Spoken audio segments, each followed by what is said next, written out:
Muy buenas tardes, les damos la bienvenida a cada uno de ustedes a esta transmisión de la Universidad de O'Higgins, a todas y todas, tengan unas muy buenas tardes y vamos a dar inicio a la quinta sesión de las charlas académicas constituyentes organizadas por la Escuela de Ciencias Sociales y el Instituto de Ciencias Sociales de la Universidad de O'Higgins. Y para esta sesión, es la quinta sesión, hemos titulado a esta charla La administración del Estado y la redistribución territorial del poder. Y para comenzar un poco, para delimitar para los que nos están viendo por Facebook, vamos a continuación a introducir a nuestros expositores, a los distintos especialistas en el área, y en la parte final de las exposiciones de ellos vamos a abrir una sesión de preguntas para que cada uno de ustedes pueda hacernos llegar a través del Facebook cada una de las preguntas y así poder ir dándoles una respuesta. Así que esperamos su participación, vamos a estar muy contentos de recibir sus preguntas y dispuestos a responderlas.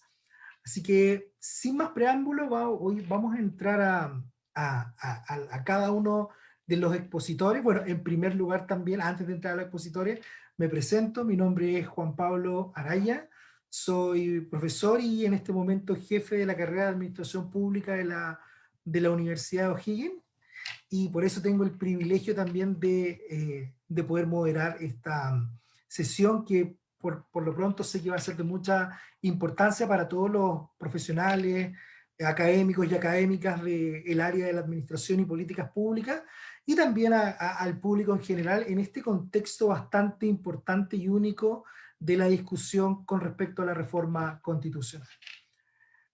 Dicho esto, vamos entonces con nuestro primer expositor en esta tarde. Su nombre es Flavio Quesada Rodríguez, él es profesor de Derecho Administrativo de la Universidad de Valparaíso, doctorando en Derecho y Ciencia Política por la Universidad de Barcelona, máster en Derecho Público de la Universidad de Bordeaux, máster en Derecho Convención en Derecho Público por la Universidad de Chile, e investigador invitado del Institut Maurice Henriot de la Universidad de Toulouse, Capitol en Francia, y es abogado licenciado en Ciencias Jurídicas y Ciencias y Sociales por la Universidad de Chile. Espero haberte introducido correctamente, Flavio, así que adelante tienes la palabra. Hola, bueno, muchas gracias por la presentación, por la invitación. Para mí es un honor poder compartir este espacio en el cual pretendo avanzar algunas ideas que he estado trabajando últimamente y bueno, debo confesar también que acaban de varias de ellas y de ser publicadas en un libro que se lanzó ayer por parte del Centro de Estudios del Desarrollo, en el cual hay un breve aporte de mi parte que se titula Un nuevo Estado para una nueva Constitución. Y precisamente ese es el tema que quisiera plantear el día de hoy, que creo que, bueno, afortunadamente me dieron la palabra antes, yo creo que afortunadamente porque, bueno, no hice una presentación de PowerPoint como escuché por ahí que luego vendrán, no fui tan Mateo, y además porque creo que esto sirve para darle un marco a la discusión respecto a un tema que, como lo he conversado con otro amigo, como el profesor Salazar, que sé que ustedes lo conocen muy bien, creo que es un tema capital para el proceso constituyente. Por cierto, las constituciones contienen usualmente lo que se denominan bases constitucionales de la administración, es decir, si uno lee la constitución actual y constituciones chilenas anteriores, hacen referencia a la estructuración básica de la administración del Estado. Por cierto, ahí hay una discusión, algo se ha avanzado, hay aportes importantes del profesor Rajevich, se me viene ahora a la mente, del profesor Juan Carlos Ferrada también, en los cuales proponen ciertas modificaciones respecto a lo que una nueva constitución debiera decir. Mi reflexión va por otro camino. Si bien creo, evidentemente, que esa es una reflexión del todo importante y que es necesario profundizar, quisiera ahora plantearle una reflexión por otro camino. En síntesis, yo creo que quedaría contento si logro asentar la idea o la relevancia de que para que el nuevo texto que vamos a redactar, si bueno, todo resulta bien en el proceso constituyente, si el nuevo texto que vamos a redactar, digamos, para que devenga ese nuevo texto en efectivamente una nueva constitución, va a ser necesaria una profunda reforma administrativa que nos va a exigir plantearnos, replantearnos y discutir la estatalidad chilena, la administración, la legalidad administrativa, etcétera. ¿Y por qué lo planteo en estos términos? Porque creo que es importante mirar el proceso constituyente desde algo que a los abogados en general nos cuesta mucho y que quienes lo miran desde la ciencia social en general les es mucho más fácil quizás de percibir. Y es que si bien el texto constitucional actual contiene digamos, un proceso, fue la reforma que se le introdujo para hacer posible el cambio constitucional, contiene un proceso para la elaboración de un nuevo texto constitucional. En realidad el proceso constituyente chileno, yo diría, parte mucho antes. Ha habido como lo tituló una amiga mía también, la profesora Buch, un malestar constitucional de décadas, que se ha cristalizado, a mi juicio, en dos grandes críticas que ha hecho la ciudadanía a los dos pilares medulares de la práctica político-constitucional que se origina con el texto de la dictadura. Y esos dos grandes pilares que están en cuestión hoy es, por un lado, el Estado subsidiario, en síntesis, si quieren luego, no hay tiempo ahora para profundizarlo, pero si quieren luego lo podemos conversar. A mi juicio es una específica, en el caso chileno, de radicalización de un modelo neoliberal. Y una institucionalidad democrática, bueno, institucionalidad estatal en general diría, y democrática representativa en particular, excluyente, que ha excluido históricamente a sectores de nuestra sociedad. Solo para dar un ejemplo, piensen ustedes, Chile, como todos los países latinoamericanos, ha tenido siempre una importante población de indígenas, de los pueblos originarios, y nunca, ninguna constitución chilena siquiera ha mencionado a los pueblos originarios. Bueno, entonces podemos decir Chile en cierto sentido ya la ciudadanía adoptó, podríamos decir, cierta decisión constitucional a la hora de que pone en cuestión aquello, porque pareciera ser de que estamos avanzando hacia la negación de estos dos grandes pilares del proyecto dictatorial, es decir, pasar de un Estado subsidiario a un Estado que cumpla otras funciones. Lo que ha estado principalmente en nuestra discusión es la idea de un Estado social o un Estado más solidario, y una democracia mucho más incluyente. Entonces, en este contexto, bien, podríamos decir entonces que el proceso constituyente es en realidad la forma en la cual nosotros nos pusimos de acuerdo, que nos iremos poniendo de acuerdo sobre cómo resolver estos dos grandes problemas que la ciudadanía ha puesto en cuestión en este proceso. Pues bien, para que esto sea así, es necesario una profunda reforma administrativa, porque a ver, piénsese en nuestra propia experiencia histórica, así como bajo la Constitución del 25, y bueno, con la historia que todos conocemos, surgimiento del movimiento obrero, bueno, décadas antes, y su relevancia luego en el sistema político, la masificación del voto, el voto femenino, etcétera, se fueron desarrollando profundas también reformas administrativas en la administración del Estado, que fueron parte también de esa práctica político-constitucional de Chile, que llevó a algunos, la raíz, sin mal no recuerdo, bueno, y desde una perspectiva crítica también Gabriel Salazar, a señalar de que tuvimos una especie de protoestado social a la chilena. Y si lo miran ustedes también, la Constitución del 80, cuando se empieza a elaborar y cuando se promulga, se hace paralelo también a un proceso de una profunda transformación del Estado chileno. Y se impulsa una profunda reforma administrativa que es, en sus bases medulares, podríamos decir, las bases administrativas de la administración que tenemos hoy. Las leyes más importantes de la administración chilena datan de aquella época, la ley de base, solo por dar un ejemplo, el estatuto administrativo, etcétera. Por cierto, evidentemente, durante la transición se han hecho importantísimas reformas que han ido atenuando los rasgos quizás más, podríamos decir, más marcados o extremos del proyecto de aquella época, pero las bases medulares siguen ahí.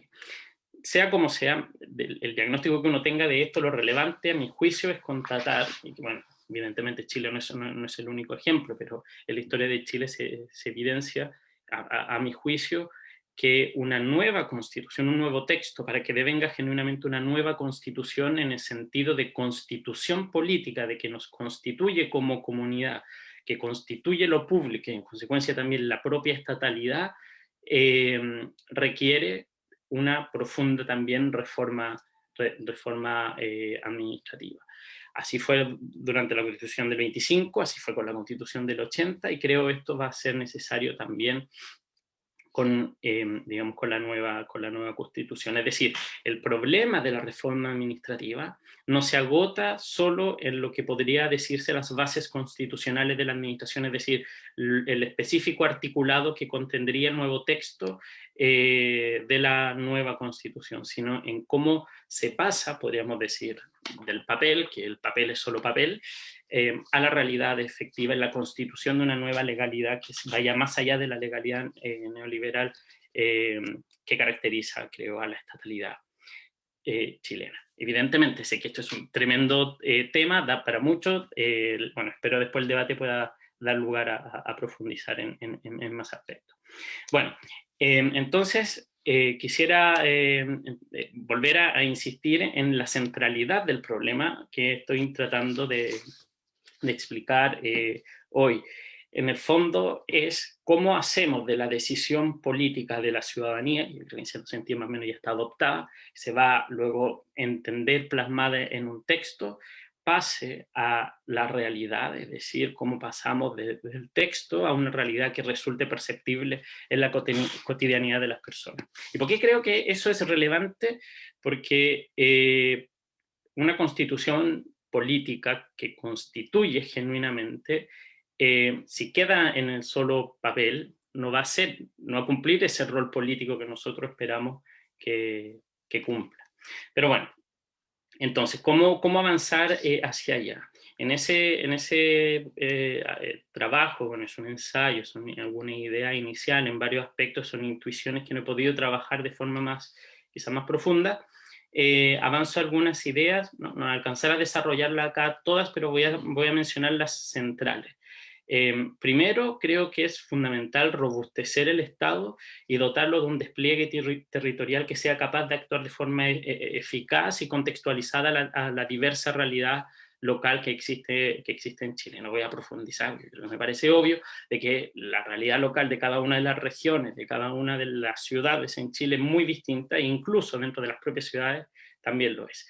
Pero sí creo que es importante en ese despliegue territorial entender cuál va a ser digamos, el nuevo rol de esta estatalidad. Y ahí los servicios públicos, por cierto, va a ser central, es decir, entender este nuevo espacio de este nuevo Estado como un espacio que es precisamente la negación de la mercantilización. ¿Y en qué sentido de la mercantilización? Sé que detrás de esto, bueno, quienes lo hayan leído, les sonará o quizá o leerán un poco a Foucault, y precisamente creo en este sentido sí me cuelgo de la idea del neoliberalismo de Foucault, es decir, creo que de lo que se trata en Chile es de cómo construimos espacios de desmercantilización, es decir, que no estén gobernados por la lógica de la competencia del homos economicus, digamos, que evidentemente va a seguir existiendo en el mercado, que en Chile no se va a acabar el mercado, pero van a haber ámbitos sociales en los cuales aquello no va a suceder. Así que me quedan 5 minutos para tratar de ser sintético. Bueno, ese espacio es el servicio público desplegado territorialmente, como antes le mencioné, este conjunto de servicios públicos, porque es una lógica distinta, y si lo ven ustedes, lo que tradicionalmente fue el servicio público es la exacta negación de la lógica neoliberal, porque es un espacio en el cual nos reconocemos todos libres e iguales, en el cual la igualdad y la no discriminación es un principio central, en donde la continuidad del funcionamiento de este espacio es algo central y en el cual también su adecuación y mutación en el tiempo lo es. Estas son las características que tradicionalmente se le asignan al servicio público, y fue la idea que existió en su momento cuando se construyó esta teoría como base de la construcción de los estados sociales europeos, pero evidentemente como no estamos en Europa, sino que en Chile, y se trata de construir un proceso en Chile, evidentemente no puede sino ser a la chilena, y yo digo a la chilena en dos sentidos, en un sentido con las características propias de nuestra realidad cultural, social, y además también por cierta exigencia que ha planteado la ciudadanía en el último tiempo, y que no eran problemas quizá en aquella época cuando se construyeron estos estados sociales, pero que hoy en día sí lo son. Y solo para mencionar a algunos, no lo podía decantar más, pero en algunas discusiones que he tenido con algunas eh, académicas que lo investigan quizás de forma mucho más rigurosa, evidentemente, que yo, con enfoque ecológico, con enfoque de género, con enfoque de derechos humanos. Ahora, ¿cómo lo concretamos eso? Bueno, es lo que vamos a tener que pensar y reflexionar y hacer. Lo segundo, creo que es fundamental resignificar la función administrativa y dotarla de una ética que sea consistente con los nuevos valores constitucionales. Hay que reformar profundamente la función pública chilena. Aquí hay mucha discusión, se ha avanzado harto, sé que desde el mundo liberal, del Centro de Estudios Públicos y otros se han hecho aportes muy importantes y valiosos, pero creo que es necesario también que se elaboren otras perspectivas, y en ese sentido es importante generar ahí una propuesta. Si se fijan, en breve, lo anterior implica lo que hoy día tenemos y que data de la dictadura, una nueva ley de bases, entenderlo distinto, y ahora lo que estoy mencionando, un nuevo estatuto administrativo que también data de aquella época. Bueno, tampoco tengo tiempo ahora de profundizarlo porque quiero ocupar pocos minutos que me quedan para otro tema, los dos últimos temas que me parecen también centrales. Creo que es fundamental también repensar el control. Como decía el profesor Silva Simon, una frase que yo creo que sintetiza tan bella y brillantemente: no hay democracia sin control, ni control sin democracia. Efectivamente, en un régimen democrático la administración es controlada, obviamente por la tremenda incidencia social que tiene, y en este sentido creo que es necesario fortalecerlo ahora.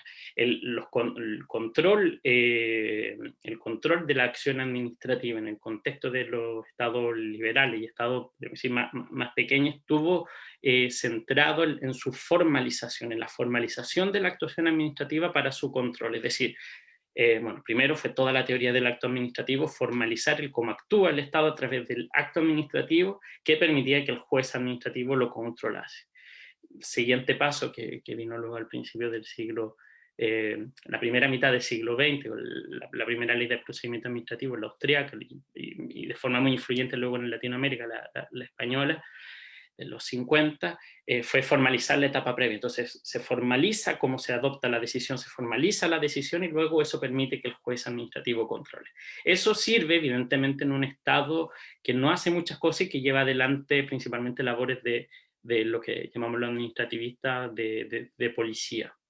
Una autorización administrativa, conceder o no un permiso, contratos administrativos, etcétera. Pero en el contexto de un Estado social que se hace cargo de lo que en el caso chileno la ciudadanía está demandando, el Estado empieza a hacer otras cosas que son centrales, como la provisión de servicios prestacionales, y ahí todo este sistema de control tributario del Estado liberal no es tan funcional y requiere repensarlo. Ahora, yo creo que los chilenos tenemos algo en este sentido bien valioso, y es que nosotros tenemos la Contraloría. No hay ningún otro país en el mundo que tenga algo así como la Contraloría. Yo creo un rasgo típico del derecho administrativo chileno. Y lo valioso, creo, de la Contraloría a este respecto, más allá de otros aspectos importantes, como el valioso aporte de la construcción de la legalidad administrativa en el siglo XX, es digamos, no sus controles tan formalizados como la toma de razón o el registro o los sumarios, sino las auditorías, que creo tienen una gran potencialidad para repensar el control desde la Contraloría. Y por último, y con esto finalizo, repensar, creo, bueno, lo que ha vivido Chile en los últimos meses, años, no son una crisis política, social, sino también una crisis de derechos humanos. Creo que hay que repensar la institucionalidad de protección de derechos humanos. Aquí hay varias instituciones, el Instituto Nacional de Derechos Humanos, la Defensoría de la Niñez, se acaba de crear algo bien sui generis, el Comité de Prevención contra la Tortura. Creo que eso es importante repensarlo, digamos, para que, lo que decía al comienzo, y con esto sí termino, la constitución que vamos a redactar, que va a ser nuestro nuevo pacto político, no sea solo un papel, que un papel, digamos, no cambia la realidad ni es autoexplicativo, sino que dé lugar genuinamente a una nueva práctica constitucional en donde lo público, lo común, el Estado, la administración, sea distinto. Bueno, espero haber sido leal a mis propias ideas y haberme dado a entender. Creo que estuve dentro del tiempo, así que muchas Perfecto. gracias por la invitación. Flavio, muchas gracias por tu exposición, de verdad muy, muy valiosa. Al final vamos a tener ahí un tiempo para discutir algunas de tus ideas, así que muchas gracias nuevamente. Vamos con nuestra segunda exposición. Voy a presentar a nuestro siguiente exponente. Su nombre es Sergio Alburquerque Lillo. Él es profesor de Derecho Tributario y director del Departamento de Derecho de los Negocios de la Facultad de Derecho de la Universidad Diego Portales. Sergio es candidato a doctor en Derecho Financiero y Tributario por la Universidad Complutense de Madrid y es licenciado en Ciencias Jurídicas por la Universidad Diego Portales. Diego, te entrego la palabra. Sergio, perdón. Sí, muchas gracias, Juan Pablo. La verdad es que también es un honor para mí estar acá en esta instancia. Celebro y agradezco a la Universidad de O'Higgins, digamos, que siendo una institución joven, está interesada por estos temas y organiza este tipo de actividades. Agradezco también, digamos, a los asistentes y espero que la presentación también les resulte de interés y podamos ahondar en algunos de los temas sobre los cuales voy a reflexionar. Pues bien, pensando un poco en la intervención en sí, decidí un poco colgarme de dos situaciones, del momento constituyente y del título de esta sesión. El título de esta sesión es la administración del Estado y la redistribución territorial del poder, y a mí me pareció, naturalmente con mi perfil tributario, que mi presentación, digamos, debía orientarse y titularse en el sentido de la administración del Estado y la redistribución territorial del poder tributario. Esto implica, desde el punto de vista de la estructura de mi presentación, que voy a definir en forma previa, digamos, un marco conceptual, y luego a partir de ese marco conceptual voy dado que el ejercicio o lo que plantea el título tanto de esta sesión como de mi presentación supone la redistribución del poder tributario, para poder hablar de redistribución, es decir, de distribuir algo de una manera distinta a cómo está distribuido actualmente. En la segunda parte de esta presentación voy a reflexionar sobre la distribución actual o vigente del poder tributario, es decir, cuál es la fórmula de distribución que contiene la Constitución de 1980.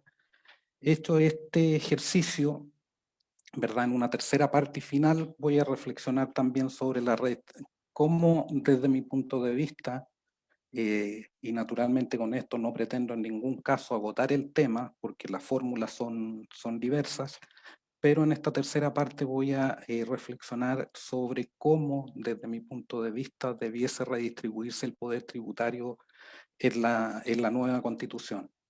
Dicho sea de paso, digamos, esta temática, ¿verdad? Y claro, viene muy de cerca la recomendación, pero como decía un antiguo profesor alemán, el tema financiero acaba siendo el nervio central del Estado. Y el poder tributario nace y se desarrolla en el Estado y por lo tanto, de alguna manera, digamos, se inserta plenamente con alguna de las ideas, digamos, que planteó previamente Flavio.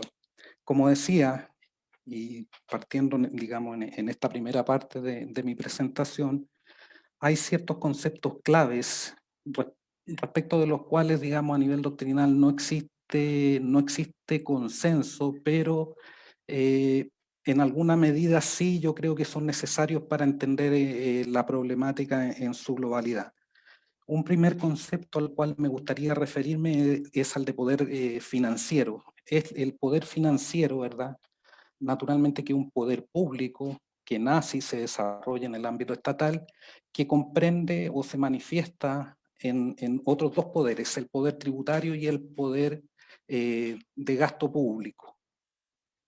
La primera manifestación, el poder tributario, ¿verdad? En términos genéricos, lo podemos definir como la facultad legislativa o normativa, ¿verdad?, para crear o establecer tributos. Dicho sea de paso, aquí valga una precisión, no existe consenso a nivel doctrinal, digamos, ni tampoco a nivel positivo, respecto de si la expresión más precisa sea la de poder.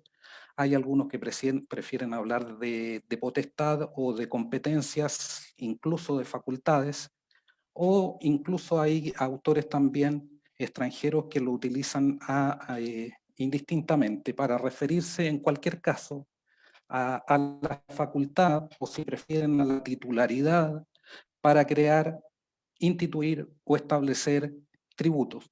Naturalmente que cuando hablamos de poder tributario, de esta facultad para crear o establecer tributos, también, digamos, se comprende en el mismo el poder de eximir, es decir, la facultad para liberar determinados actos, hechos o situaciones del tributo. Este poder tributario, que como he dicho, digamos, se manifiesta en esta facultad para crear o establecer tributos, naturalmente, digamos, tiene como eje central, así como lo es también para el derecho tributario en general, que es su columna vertebral, la noción de tributo. Es decir, estamos hablando de un poder, de una facultad para crear o establecer no cualquier cosa, sino que tributos. Y aquí nos encontramos con un problema porque naturalmente que en buena medida este poder va a depender o va a estar determinado por la noción de tributo que manejemos o que se contenga o se maneje, digamos, a nivel constitucional o por los intérpretes de la Constitución. Y desde esta perspectiva, claro, nos encontramos con una noción restringida o una noción amplia. Digo esto porque, por ejemplo, en la práctica constitucional chilena, ¿verdad? Ustedes saben que el texto de la Constitución, si bien utiliza uniformemente la expresión tributo, no contiene una definición de tributo, y tendencialmente el Tribunal Constitucional ha interpretado, erradamente desde mi punto de vista, tributo como igual a impuestos. Impuesto es una de las especies de tributo y por lo tanto restringe, ¿verdad?, la noción de tributo. Y desde esa perspectiva, si entendemos en términos restringidos tributo, naturalmente que el poder para establecer o crear tributos sería igual que el poder para establecer o crear impuestos, y en ese sentido sería más preciso tal vez hablar de poder fiscal o poder impositivo. Esto naturalmente que no tiene consecuencias no solo, digamos, en el plano teórico, sino que también en el plano práctico, porque dependiendo de la noción restringida o amplia, ¿verdad? La amplia por lo menos debiese contener, digamos, o comprender no solo los impuestos, sino que también las contribuciones especiales y las tasas, dependiendo, como digo, de la extensión, de la amplitud de este concepto, va a depender también de los ingresos del titular de ese poder o del producto de esos tributos. Junto con este poder tributario, como decía, otra de las manifestaciones del poder financiero es el poder de gasto. Y este poder de gasto la podemos definir como la facultad más o menos amplia, digo porque naturalmente el poder de gasto comparativamente que tiene el gobierno central no es el mismo que van a tener, digamos, los gobiernos regionales, los municipios o, si prefieren, digamos, los niveles subcentrales de gobierno.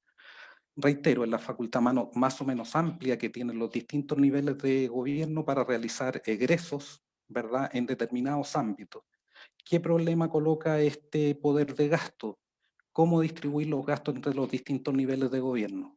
Y esto supone, y no es el objeto principal de mi presentación, pero lo voy a mencionar así brevemente, esto supone definir, digamos, quién y en qué medida, en qué porcentaje, ¿verdad?, se hace cargo del financiamiento, ¿verdad?, de aspectos tan importantes como la educación, la salud, la infraestructura, y naturalmente que este será un debate importante que se generará también en el ámbito de la discusión de una nueva constitución, porque eso naturalmente va a determinar también en alguna medida o está relacionado estrechamente con la discusión respecto a los ingresos y de la extensión y de la distribución del poder tributario.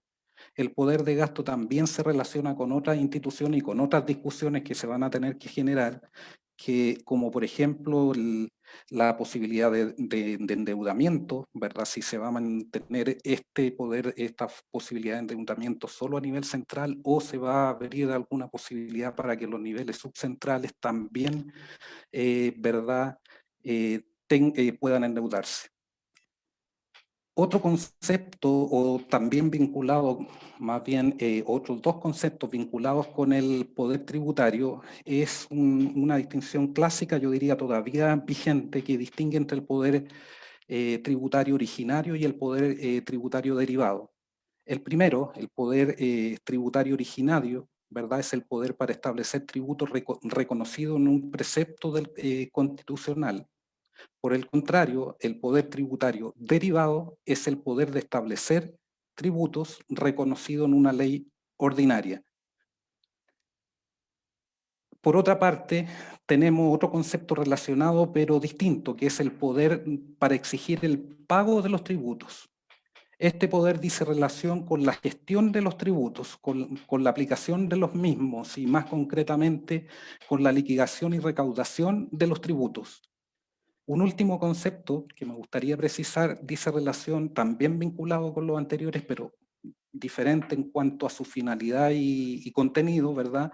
Es la potestad reglamentaria en materia tributaria, entendida como la facultad de los órganos administrativos para emanar normas tributarias. Establecido este marco conceptual, corresponde ahora en esta segunda parte preguntarse cuál es la distribución actual del poder tributario, cuáles son los titulares del poder tributario en la Constitución vigente o en el derecho positivo chileno vigente.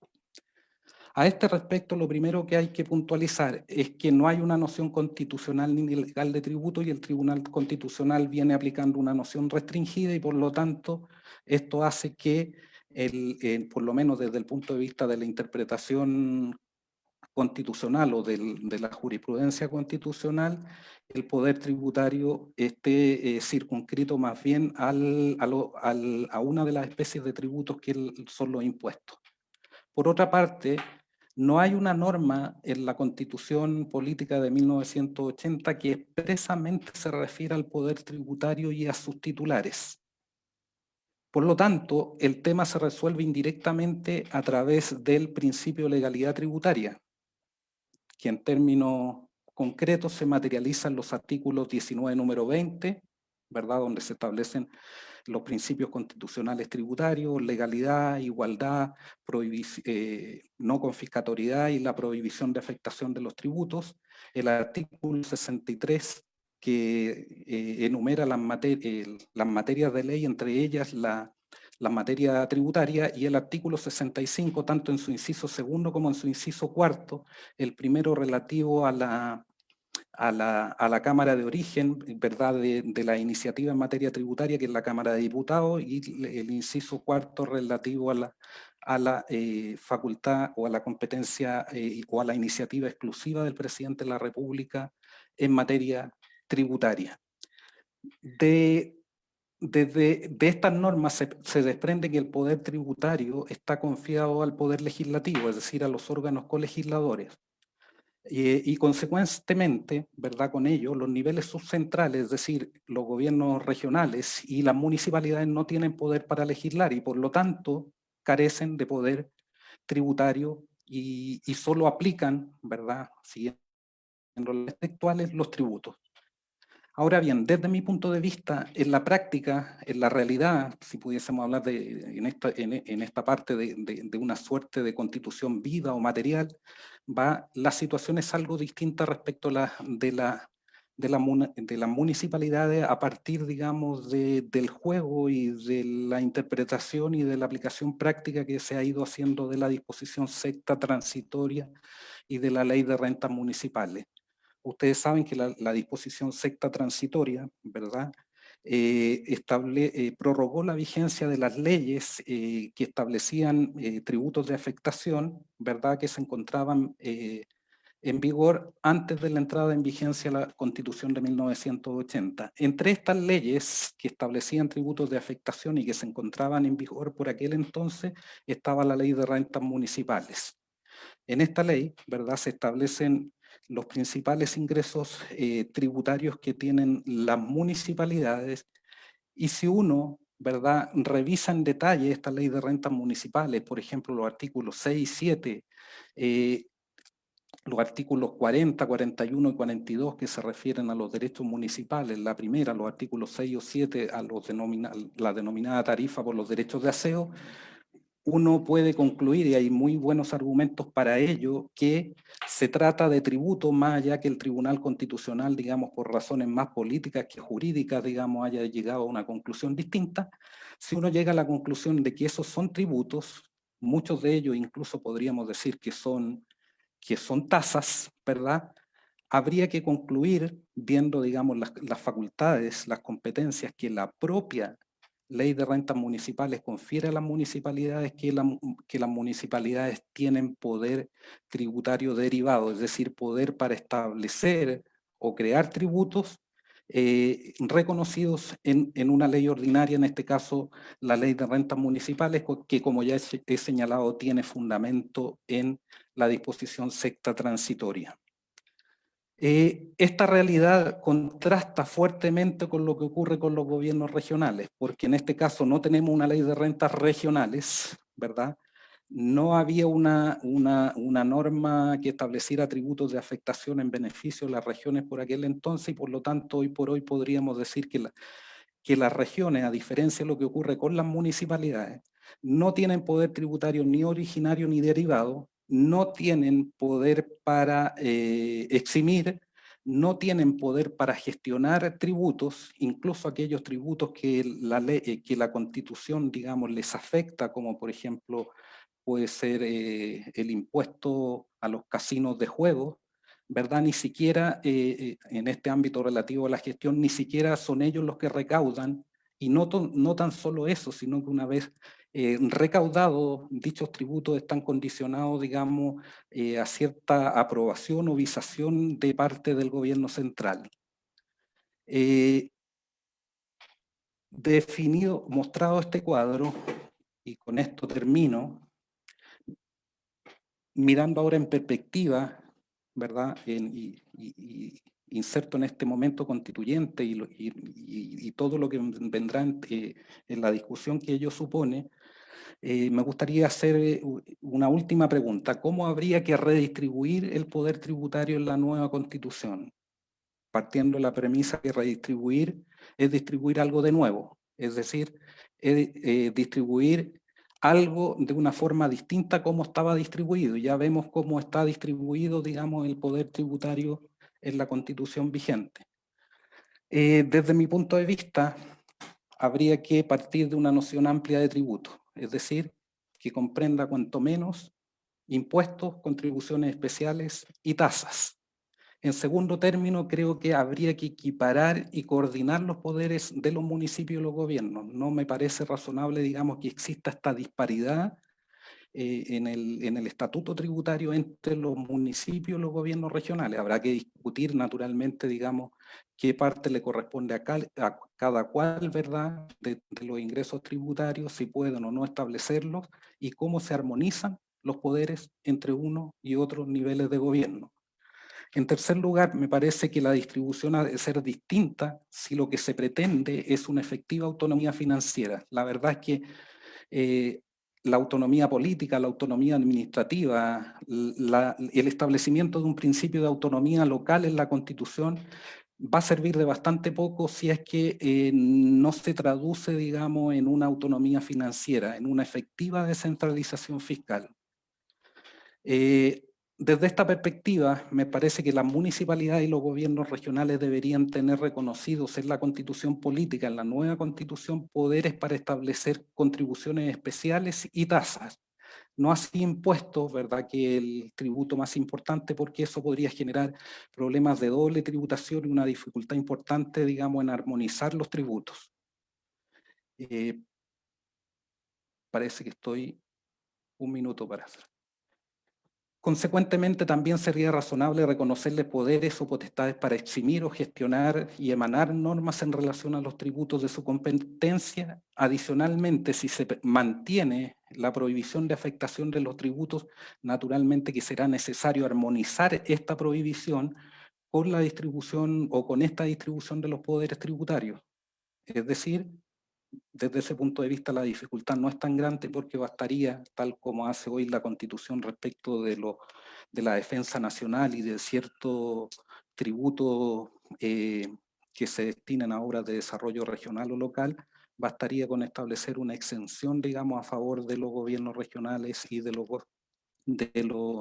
gobiernos locales. Asimismo, y termino ya con esto, la nueva Constitución debería considerar de alguna forma el tema de las facultades o competencias tributarias y también de gastos relativos a los territorios especiales, por ejemplo, Rapa Nui y los pueblos indígenas. Es decir, respecto de esto último, mirando la experiencia comparada, por ejemplo, hay países como Canadá, Estados Unidos, la India, que reconociendo, digamos, ciertos estatutos especiales en relación a la tierra y ciertos poderes, digamos, de gobierno autónomo, en paralelo también se han suscrito ciertos acuerdos especiales respecto del financiamiento. Todo lo anterior, ¿verdad? Todos los mayores poderes, tanto tributarios como el mayor poder de gasto que ello pueda suponer, la verdad es que tendría poco sentido, incluso sería hasta riesgoso si es que no va acompañado de repensar, como decía Flavio, el tema de los controles.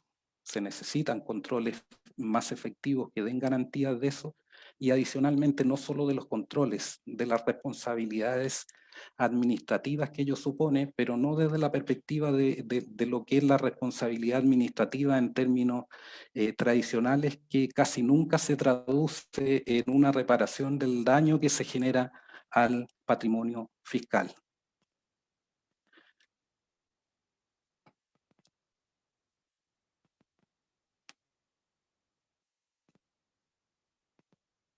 Muchas gracias.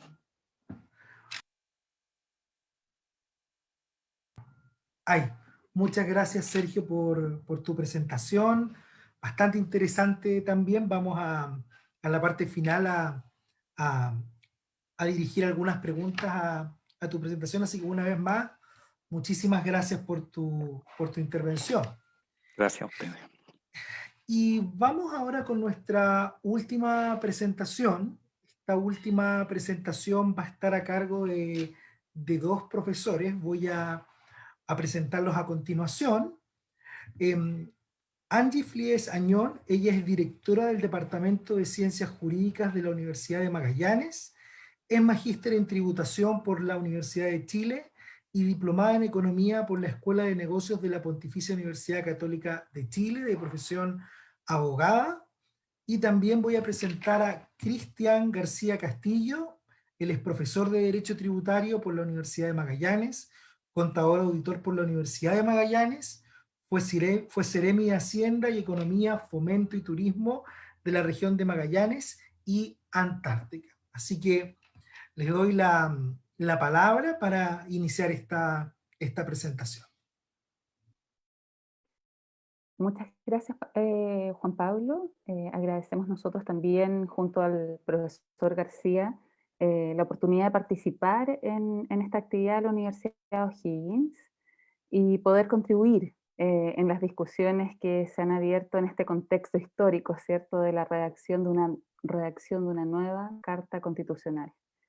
Nuestra presentación se refiere al actual manejo financiero en los gobiernos regionales y sus indicios. Quisimos ponerle esta palabra, ¿cierto? Indicios de descentralización, desde un prisma netamente práctico. Si podemos pasar, ya, es así que debemos primeramente entonces dar cuenta de la actual normativa en esta materia y con ello preguntarnos, ¿existe la descentralización o algún indicio, cierto, de descentralización en materia financiera? Y es aquí que el artículo tercero, tal como lo hablaba el profesor Sergio, ¿cierto?, en su artículo 19, número 20, consagra el principio de no afectación de los tributos. Sin embargo, se señala y se podrá afectar, ¿cierto? Dice la ley podrá autorizar que determinados tributos puedan estar afectados a fines propios de defensa nacional. Asimismo, ¿cierto? Va a poder autorizar que los que graban actividades o bienes que tengan una clara identificación regional, y es aquí donde están las regiones, ¿cierto?, o local, puedan ser aplicados por las autoridades regionales o comunales para el financiamiento de obras de desarrollo. Por lo tanto, podríamos decir que en la práctica podríamos adelantar una intención de entregar algo de autonomía a las regiones. Adicionalmente, el artículo 19, número 22 de la Carta Fundamental, antes de pasar a esta lámina, ¿cierto?, en su inciso segundo precisa que es solo en virtud de una ley y siempre que no signifique discriminación, se podrá autorizar que determinados beneficios directos e indirectos en favor de algún sector, actividad o zona geográfica, que aquí nuevamente entran los gobiernos regionales, o establecer gravámenes especiales que afecten a unos u otras. Entonces, tal como se aprecia, la Constitución política permite que mediante una ley se creen tanto impuestos regionales como subsidios. Ahora sí, la próxima página. El artículo 63 nos señala que solo son materia de ley, entre otras, ¿cierto?, las que la Constitución señala como leyes de iniciativa exclusiva del Presidente de la República, y el artículo 65 nos dice que las leyes sobre tributos son de iniciativa exclusiva del Presidente de la República. Por lo tanto, en síntesis, el artículo 63 y 65 nos está diciendo que los tributos, ¿cierto?, son materia de ley, de iniciativa exclusiva del Presidente de la República, y solo puede tener origen en la Cámara de Diputados. La próxima lámina, por favor. Y aquí hablamos ya del carácter financiero propiamente tal de las regiones, ¿cierto? El artículo 115, inciso segundo de la Constitución Política de la República, crea el Fondo Nacional de Desarrollo Regional, FNDR, el cual debe estar contemplado en la Ley de Presupuestos de la Nación. Y el artículo 76 de la Ley Orgánica Constitucional sobre Gobierno y Administración Regional se indica que en el presupuesto del gobierno regional debe considerar a lo menos, dice, a lo menos, y esta palabra es importante porque no son solamente los que ahí se expresan, sino que puede crearse otro, ¿cierto? Los siguientes programas presupuestarios. Entonces, es aquí donde uno debe ir referido a gastos de funcionamiento, otro programa presupuestario debe ir relacionado con el tema de inversión regional, donde aquí se incluirán los recursos del FNDR que hablamos, y los demás que tengan por objeto el desarrollo de la región, y aquellos que se perciban por el gobierno regional conforme a lo dispuesto en el artículo 19, número 20 de la Constitución Política de la República, ingresos provenientes de transferencias, del artículo 4 transitorio de la ley 20.378, que corresponde a la ley espejo del Transantiago. La siguiente página. Eso, muchas gracias. Entonces, aquí, ¿cuáles vendrían siendo entonces los fondos de los gobiernos regionales? Los gobiernos regionales entonces en general tienen autorizado un programa 01, que es para gastos de funcionamiento, sueldos, etcétera, y otro programa 02 que es para inversión. Estos son los dos programas que se conocen. Y siendo el gobierno regional de la región Magallanes y la Antártica chilena el único que tiene autorizado un programa 03, ¿ya? Porque decía a lo menos, por lo tanto nosotros tenemos autorizado un tercer programa que corresponde al FONDEMA, que es financiado con recursos propios de derechos de explotación de hidrocarburos, que viene siendo un autofinanciamiento. Por lo tanto, y lo importante ya de este programa 03 es que tiene un carácter acumulativo, que lo va a explicar el profesor García, que viene siendo un detalle importantísimo, puesto que permite traspasar los saldos que no se utilizan en este programa, ¿cierto?, a ejercicios futuros, sin deber, o el deber de reasignarlos a rentas generales de la nación. Ahí va a explicar el profesor García, ¿cierto?, que los otros deben estar, todo lo que me dan, debo gastarlo hasta el último peso, ¿ya? O si no, se van nuevamente a rentas generales de la nación, que es algo que no sucede con esto. ¿Qué tributos existen con identificación regional? Existen varios tributos con identificación regional. Y es aquí donde está el Fondo de Apoyo Regional como espejo del subsidio entregado al Transantiago, y también aquellos provenientes del Tesoro Público que se recauda en rentas generales de la nación y luego se distribuye a los gobiernos regionales. Y aquí dentro de esto está la venta de bienes nacionales, donde el producto de las ventas de los bienes inmuebles fiscales que se efectúa por el Ministerio de Bienes Nacionales se destinarán en un 65% al FNDR de la región, en la cual se encuentra ubicado el inmueble enajenado, y el 10% al Ministerio de Bienes Nacionales, y el saldo, el 25%, a beneficio fiscal. También aquí tenemos las patentes de concesiones mineras, como otro ejemplo, ¿cierto?, donde se va a distribuir en un 50% al gobierno regional, donde se encuentra inscrita la concesión minera, y el 50% restante va a corresponder a las municipalidades de las comunas en que están ubicadas estas concesiones mineras. Los impuestos de casinos de juegos, donde se establece un gravamen con tasa de un 20% sobre los ingresos brutos que obtengan las sociedades operadoras, y estos se van a distribuir en un 50% para el gobierno regional y en un 50% para los municipios donde se emplace el respectivo casino. Y así está también, y se distribuyen, no voy a dar la lata, ¿cierto?, cómo se distribuyen cada uno, pero todos estos van contribuyendo, ¿cierto?, al desarrollo regional en cuanto a sus presupuestos, ¿ya? Patentes de derechos de agua, patentes de acuicultura, ¿ya? Y también tenemos aquellos recursos provenientes del sector privado, y aquí tenemos en Punta Arenas la concesión de zona franca, donde la ley 20.320 establece que a partir del año 2009 los montos que pague la concesionaria de Zona Franca de Punta Arenas, en virtud de lo que dispone el contrato de concesión firmado entre las partes, cederán a beneficio del gobierno regional. Y por último, y solo para el gobierno regional de Magallanes nuevamente, se crea el FONDEMA, que es este fondo que les hablaba más arriba, ¿cierto? El Fondo de Desarrollo de Magallanes, constituidos por los derechos de explotación de hidrocarburos, pagado por ENAP, y por los privados en atención a sus contratos especiales de operación petrolera.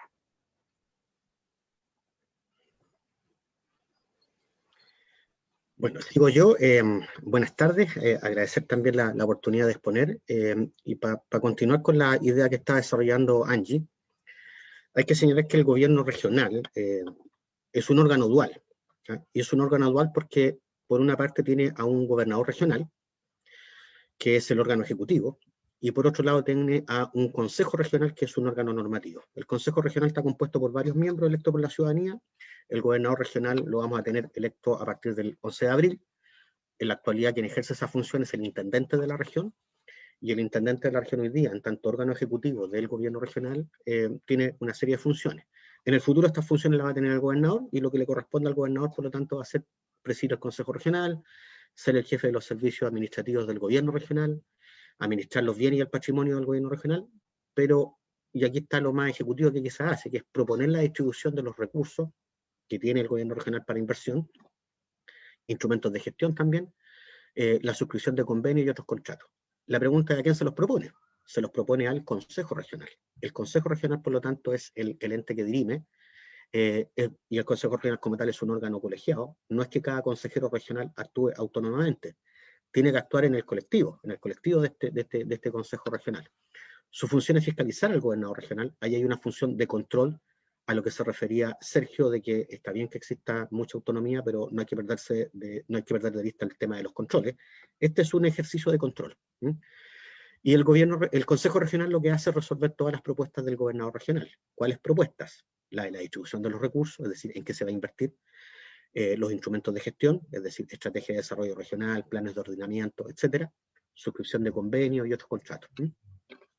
Y lo que este Consejo Regional al final significa es la expresión de la participación ciudadana, ¿ya? Ahí también hay un ejercicio democrático. Pero este Consejo Regional puede participar en comisiones que se crean para todos los efectos, a lo mejor una comisión de ciencia, una de territorio, etcétera, pero todas las decisiones se toman en el plano del Consejo Regional, ¿ya? Entonces, para tener claridad, cuando apuntamos a esta descentralización administrativa, hay que tener en cuenta que de lo que se trata es que estamos hablando de un ente que es distinto al fisco, que es descentralizado, que tiene un patrimonio propio y que se llama gobierno regional, pero que es dual. Por un lado tiene un gobierno regional como órgano ejecutivo y por otro lado tiene un consejo regional como órgano normativo. La pregunta es: ¿para qué existen estos gobiernos regionales? Bueno, acá están las funciones del gobierno regional. Su función es la administración superior de la región en la que están insertos. Y uno eso lo pudiese resumir básicamente como una suerte de organización del territorio, con funciones específicas que son 3. Por lo tanto, el gobierno regional no hace de todo, solo hace esto. Hace ordenamiento territorial, hace fomento productivo y hace desarrollo social. Para tenerlo en mente, nuestros gobiernos regionales en realidad son una suerte de municipios grandes, pero no son estados pequeños. No hacen todo en la región, solo hacen algunas cosas, ¿ya?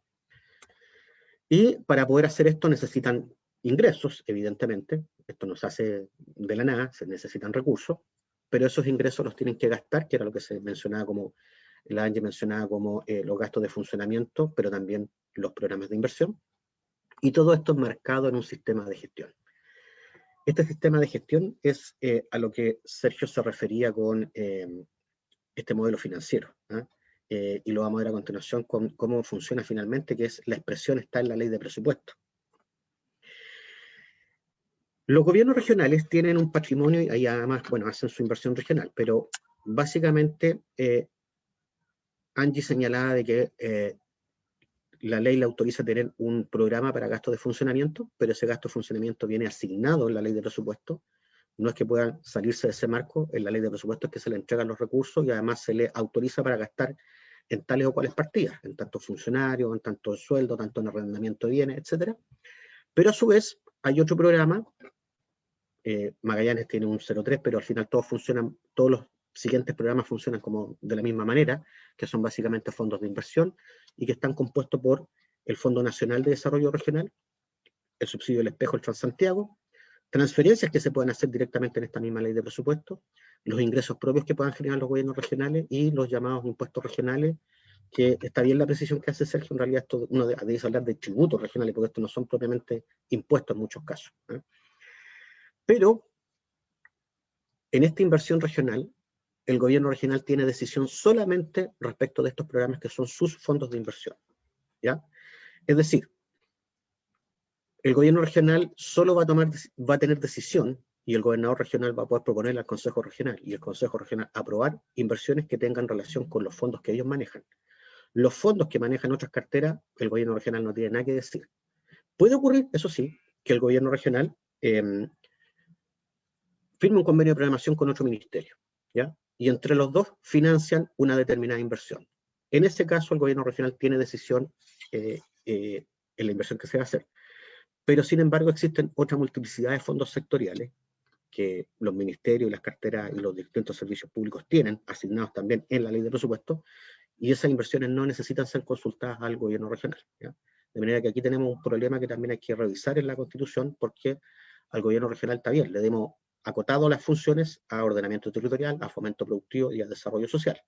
Pero aún así, en estas tres funciones simples, tampoco el gobierno regional tiene toda la decisión, porque perfectamente pueden haber fondos sectoriales donde ellos no tienen ninguna incidencia, porque ese dinero no llega al gobierno regional, sino que lo gasta la cartera directamente. Ahora bien, este sistema de gestión está consagrado en la ley de presupuesto, y la ley de presupuesto especifica ingresos y gastos. Los ingresos son iguales a los gastos, no hay más ingresos que gastos ni más gastos que ingresos. Esto es un equilibrio, esto suma cero. Y en esta ley de presupuesto se expresan los ministerios, que están señalados como partida, luego se agrupan los servicios públicos dependiente de cada ministerio, que están organizados como capítulos, y finalmente cada servicio público puede tener tantas iniciativas y esos se organizan como programas. Por eso que los gobiernos regionales figuran como partida 05 dentro del Ministerio del Interior. Cada gobierno regional tiene un capítulo, el de Magallanes particularmente es el número 72, y cada programa que maneja tiene un número, y así el programa 01, gastos de funcionamiento, programa 02, fondos de inversión, y Magallanes, programa 03, fondo de desarrollo de Magallanes, financiado como Angie señalada con los derechos de explotación de hidrocarburos. Aquí hay un ejemplo del Ministerio de Energía, la partida 24, Subsecretaría de Energía, capítulo 01, programa de energización rural, programa 04. Pero si se fijan, los ingresos y los gastos suman lo mismo. Tiene por ingresos 7.421 millones y por gastos 7.421 millones también, ¿ya? Por lo tanto, ingresos y gastos son iguales. Ahora, de aquí viene quizá el meollo del asunto, que tenemos un problema de praxis. Y es que, aunque existen estos impuestos regionales que Angie ha detallado, estos impuestos regionales son recaudados y entran a rentas generales de la nación, ¿ya? Y a partir de ser recaudados centralizadamente, y no por los gobiernos regionales, sino que centralizadamente, luego se les devuelven a los gobiernos regionales a través de la ley de presupuesto, donde se autorizan sus ingresos y sus gastos. Y entonces se le entrega a este gobierno regional los impuestos regionales, pero el problema está en que no necesariamente lo que se reconoce en la ley de presupuesto por el correspondiente impuesto regional es exactamente lo mismo que ha recaudado Tesorería General de la República por concepto del mismo impuesto. También existen aportes fiscales que el Estado central hace para el financiamiento de los gobiernos regionales. Bueno, y por otro lado está el lado de los gastos, donde se autoriza la inversión que el gobierno regional va a hacer. Pero también existe el problema de que una cosa es el gasto autorizado y otra cosa es el gasto realmente ejecutado cuando termine el año.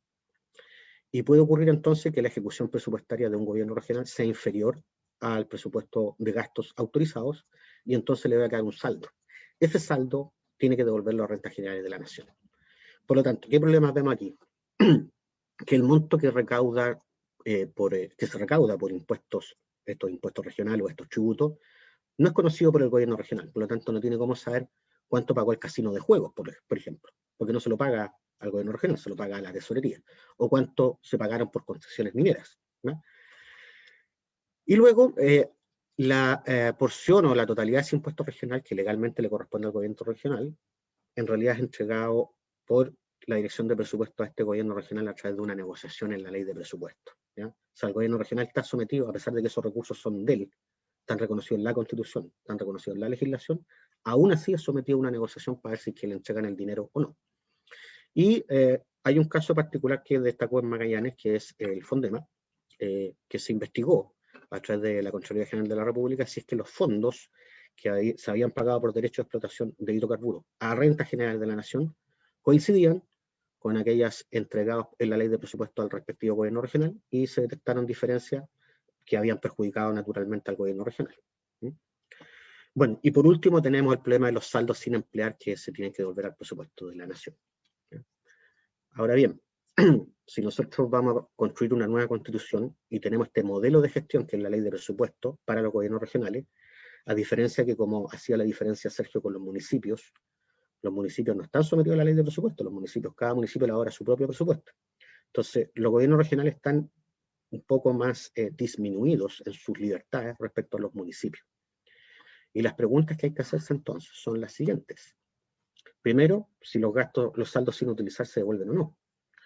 Porque si se devuelven los saldos, quiere decir que por más ley que exista para darle un ingreso a un gobierno regional, y aún cuando tenga la potestad de defender ese ingreso y el gobierno regional logre recaudarlo, el problema está que si no se lo gasta, igual lo tiene que devolver las rentas generales de la nación. Entonces la pregunta es, ¿se devuelven los saldos? La segunda pregunta, ¿se negocia el presupuesto de ingresos y gastos? O sea, ¿vamos a seguir con esta suerte de someter a los gobiernos regionales a negociar ingresos que por ley le han sido asignados? Luego, ¿cómo se determinan los demás aportes fiscales? Porque puede ocurrir que el gobierno central sea más generoso con gobiernos regionales de su color político y más severo con gobiernos regionales que no son de su color político. ¿Se pueden crear otros impuestos y cómo se crean? Esa es la otra pregunta, si los gobiernos regionales van a tener facultad de crearlos y de recaudarlos, por ejemplo. Bueno, ahí está, puede recaudar el gobierno regional. Y lo otro, si habrá simetría en la evaluación de los ingresos regionales, de la inversión regional, porque el problema está que para hacer inversión regional se hacen evaluaciones de rentabilidad, y en esa evaluación de rentabilidad tiene mucho que decir la cantidad de población, porque lo que se evalúa es que existan más beneficios que costos. Mientras más población exista, van a haber más beneficiarios, por lo tanto más beneficios. Entonces las regiones que están menos pobladas generalmente tienen menos inversión pública porque sus proyectos de inversión nunca resultan rentables debido a la escasez de beneficios que generan. Y por último es qué decisiones tendrán los gobiernos regionales en la inversión sectorial. Si a ellos les hemos dado la facultad para hacer ordenamiento territorial, por ejemplo, el Ministerio de Obras Públicas tendrá que consultar todas las inversiones, aunque la gaste con plata del propio Ministerio de Obras Públicas, pero la pregunta es si la cartera de Obras Públicas debe por lo menos consultarle al gobierno regional sobre la pertinencia de una inversión. Yo creo que ahí están los desafíos principales para ver una auténtica descentralización y no este maquillaje o antifaz que existe que parece como que hay descentralización, pero en la práctica no es así. Esa es nuestra presentación. Muchas gracias. Muchísimas gracias, Angie, Cristian, por su exposición bastante completa, y voy a pedirle a nuestros expositores, ahí están, que puedan encender sus cámaras, y vamos a compartir algunas de las preguntas de nuestro, no sé si decir no es televidente, de nuestros espectadores que nos están mirando en esta hora. Pero antes quiero tomar un poco el rol de moderador y hacer una pregunta transversal para los 4 expositores. Yo no soy abogado, vengo del mundo de la administración pública y de la ciencia política, por eso un poco por ahí va a ir la pregunta. Pero como cada uno de ustedes lo ha mencionado, muchas o sea, todo este proceso constituyente en el cual vamos a estar inmersos nace en parte por el influjo del estallido social, donde, como comentaba Flavio, había muchas demandas, principalmente por mayor democratización, mayor participación, estos eran los íconos particularmente de las demandas dentro de muchos otros, pero quisiera enmarcarlo en esto. Y dando ese contexto, claramente la discusión sobre la gestión pública, los instrumentos de gestión, descentralización, quizás no son tan atractivos o no convocan tantas voces como otros elementos, como si elegimos un régimen parlamentario, un régimen presidencial o semipresidencial, o el régimen electoral.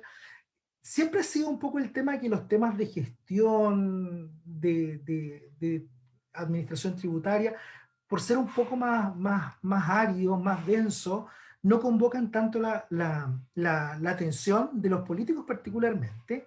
Y quería hacer mención a lo que mencionaba Flavio, que en la historia de Chile esto nos ha mostrado que muchas de estas definiciones de todos los temas que estábamos hablando, que ustedes estaban hablando en esta presentación, finalmente son tomadas por un grupo de expertos o de tecnócratas, concepto muy acuñado quizás desde los Chicago Boys en adelante, pero cuando uno analiza la historia de Chile desde el 25 en adelante, la misión Kemmerer, Pablo Ramírez y todo el influjo de los ingenieros de la Universidad de Chile, muchas de estas cosas, de estos temas, se definieron por una discusión que es más tecnocrática, de expertos más que de la ciudadanía, en espacios de discusión, sino que son más bien, si pudiéramos decirlo, decisiones tomadas más a puerta cerrada. lo cual es complejo, entre comillas, desde el punto de vista de la dinámica democrática, porque tal como lo decía Weber, el Estado se comienza a convertir en quien dicta qué tenemos que hacer. ¿Y por qué menciono esto? Donde quizás los funcionarios de mandos medios, altos, tecnócratas empiezan a tomar decisiones, y se produce esta contradicción en que estos elementos son definidos no tanto por participación democrática, sino que a puertas cerradas, y como nosotros sabemos, muchas de estas definiciones finalmente determinan si, ocupando unas palabras de un expresidente, si a la señora Juanita le llega el bono o si a la señora Juanita le llega el programa al final. Estas definiciones más estructurales en cuanto al funcionamiento de la gestión pública. Entonces, mi pregunta para todos es, ¿cómo hacer más participativa la definición con respecto a la gestión pública cuando tenemos temas que en la práctica son bastante áridos, si pudiéramos decirlo? ¿Qué mecanismos ustedes vislumbran para hacer que esta discusión constituyente pueda traer muchas más miradas? Y también aglutinando, esa es una primera pregunta, y voy con una segunda, que es aglutinando algunas de las preguntas que nos han ido llegando, específicamente con lo que tiene que ver con la descentralización, sea esta territorial, política o fiscal. Claramente hay un acuerdo en que debemos avanzar hasta esta decisión. Sin embargo, por una definición casi teórica y práctica, quien está en la posición de poder no va a procurar entregar ese espacio de poder, sea en cualquiera de estas tres dimensiones, sea fiscal, territorial, política. Al contrario, el político, como son politicón, va a tratar de buscar aglutinar más poder. Entonces, dentro de esa perspectiva, ¿cómo hacemos que el político quiera soltar el poder para que cada una de estas propuestas puedan ser implementadas? ¿Cómo ustedes vislumbran que deberían ser los mecanismos, o hablando quizás en términos económicos, cuál debería ser la estructura de incentivo para que el político pudiera decir, mira, ¿sabes qué? En esto me conviene más entregar el poder de gestión a la región y soltar ese espacio de poder? Creo que esa pregunta aglutina bastante de las preguntas. Espero que se hayan entendido y me gustaría abrir la discusión. No sé si Cristian, tienes tu mano en alto. Adelante, por favor. Mira, sobre la primera pregunta, a lo mejor no va a ser muy representativo lo que voy a decir, porque yo vengo de una región que es regionalista y que tiene muy fuerte identidad, tenemos bandera propia. Nosotros hablamos de royalty minero antes que nadie hablara de royalty minero. De hecho, el Fondema existe del año 93, fue el primer impuesto regional que se creó. La zona franca nuestra, a diferencia de la de Iquique, los recursos van al gobierno regional, y así un sinnúmero de cosas, donde además en nuestra región es impensable que un parlamentario no viva en la región, cosa que no ocurre en las demás regiones. En nuestra región es impensable que un intendente no sea de la región, cosa que no ocurre en otras regiones. Por lo tanto, cuando uno iba a Santiago y hablaba de descentralización hasta el año 2013, la gente se moría de la risa de uno. ¿Ya? Pero afortunadamente, y por eso es que estudié bien la historia, ocurrió un movimiento en Punta Arenas que fue por el alza al gas, donde se tomó la ciudad por cerca de 14 días, y acto seguido después vino el movimiento de Aysén, que también se tomó en la región por más de 30 días, y fue justamente por esa tosudez de no entender el malestar, y a lo mejor la persona, la ciudadanía común, puede ser que no pueda teorizar como lo estamos haciendo nosotros, pero sin duda que tiene claridad que la cuestión no le está funcionando. ¿Ya? Entonces, lo práctico a la señora Juanita sí le llega. A lo mejor la señora Juanita no tiene las palabras tan rebuscadas como las tenemos nosotros para expresarlo, pero claro que siente que la cuestión no está funcionando. Por lo tanto, cuando uno antes hablaba de descentralización, se reían en la cara de uno. A partir del año 2014 esa visión cambió, y por eso que se empezó a impulsar un poco esto de la descentralización, dentro de otras cosas también porque Chile entró en la OCDE, y si tampoco es que el político, como tú lo señalas, quiere entregar el poder, y le vamos a poner un apellido, el político de Santiago. Vuelvo a insistir en esto, la mayoría de los intendentes de regiones son de Santiago. La mayoría de los parlamentarios de regiones son de Santiago. A diferencia de nuestra región, los intendentes no pueden ser de otro lado que no sean de nuestra región. Piensen ustedes en los candidatos a gobernador que hoy día están en elección. ¿Cuántos realmente son de su región? Inclusive algunos alcaldes. ¿Ah? Entonces, hay cuestiones que son de naturaleza, y en este caso Magallanes tiene mucha identidad, y eso es imperdonable. De hecho, aquí hay una suerte de leyes de Nuremberg. Yo, de hecho, todavía soy de segunda generación, porque soy nacido en Valparaíso y llegué ya a los 20 años. Tengo 25 años en la región. Me casé, me divorcié, hice toda la familia acá, pero aún así, por algunas cosas no soy considerado 100% magallánico. Muchas gracias, Cristian. Dejo también la palabra abierta. Bueno, si quieres podría señalar algo. Bueno, primero agradecer todas las exposiciones que pude escuchar, aprendí harto y fueron tan claras y aportando al debate, que en efecto es curioso lo que acontece con estos temas, porque tal como lo mencionaba, parte importante de que funcione, digamos, de que a la persona de las distintas regiones en su cotidianidad le resulte perceptible que Chile cambió luego de haber iniciado un proceso constituyente, se juega en discusiones como las que hemos sostenido hoy. Y claro, dar ese salto es complejo porque son discusiones muy abstractas, pero bueno, es importante avanzar. Da para mucho lo que quería decir. Solo quisiera acotar dos cosas. Como señalé en mi presentación, estoy convencido de que es necesario entender de una manera distinta la participación de las personas, de la ciudadanía. Quiero hablarlo quizá en términos más amplios, porque creo no solo de la ciudadanía en el sentido de los ciudadanos, creo también por parte de niños, niñas y adolescentes hay un desafío ahí importante.